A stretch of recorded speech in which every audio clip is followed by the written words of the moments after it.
తెలంగాణలోని ఉద్యోగ ఉపాధ్యాయులకు నమస్కారం. ఇంకా మన ఛానల్ని సబ్స్క్రైబ్ చేయనట్లయితే ఇప్పుడే చేసుకోగలరు. తద్వారా ఇలాంటి వీడియోస్ లేటెస్ట్ నోటిఫికేషన్ రూపంలో త్వరగా మీకు చేరుతాయి.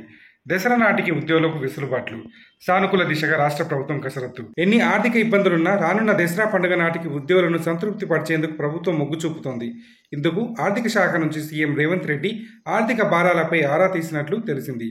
ఆర్థికేతర డిమాండ్లపై త్వరలోనే సానుకూల నిర్ణయం వెలువడనున్నట్లు సమాచారం. ఉద్యోగులకు వీలైనన్ని వెసులుబాట్లు దిశగా ప్రభుత్వం కసరత్తు చేస్తున్నట్లు విశ్వసనీయంగా తెలిసింది.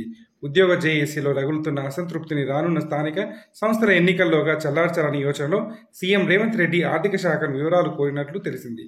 ఈ క్రమంలో తాజాగా పురపాలక సంస్థలో పేదరిక నిర్మూలన పథకంలో పనిచేస్తున్న ఉద్యోగులకు త్వరలో ప్రభుత్వం నుంచి ఒక శుభవార్త అందించనున్నట్టు తెలిసింది. వారికి అన్ని రకాల అలవెన్సులతో కూడిన పూర్తి వేతనం ఇవ్వడానికి ప్రభుత్వం సిద్ధమైనట్లు సమాచారం. ప్రస్తుత వేతనంతో పాటు అదనంగా 10,000 ఇచ్చేందుకు సర్కార్ సుముఖంగా ఉన్నట్లు తెలిసింది. ఈ మేరకు అధికారిక ఉత్తర్వులు త్వరలోనే జారీ కానున్నాయని ఉన్నత స్థాయి వర్గాల ద్వారా తెలిసింది.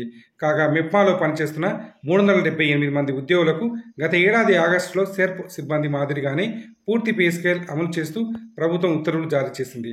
దీంతో వారు ఈ ఏడాది ఏప్రిల్ వరకు ప్రతి నెల సుమారు 32,000 రూపాయల వేతనం పొందేవారు. అయితే మే నెల నుంచి వారి వేతనంలో దాదాపు 10,000 రూపాయల వరకు తగ్గించి ఇవ్వడం ప్రారంభించారు. దీనిపై ఆందోళన చెందిన ఉద్యోగులు అధికారులను కలిసి తమ సమస్యను వివరించారు.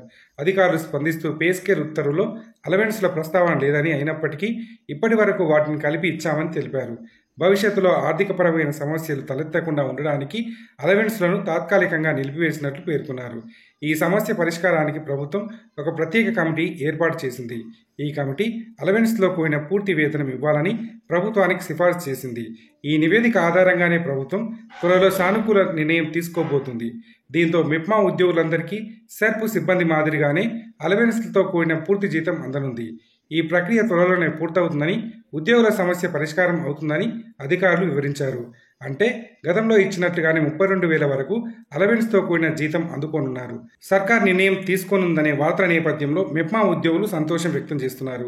ప్రతి నెల 1వ తేదీనే జీతాలు, పెన్షన్లు అందిస్తున్న ప్రభుత్వం ఇతర డిమాండ్లపై కూడా దృష్టి సారించింది. 2 డిఏలకు ఆమోదం తెలపగా మరో డిఏపై ఆలోచన చేస్తుంది. కాగా ఉద్యోగుల పీఆర్సీ ప్రకటనకు అప్పులు, వడ్డీల చెల్లింపులు, ఆర్థిక వనరుల సమీకరణ అంశాలే అడ్డంకిగా మారుతున్నట్లు ఆర్థిక శాఖ నివేదించింది.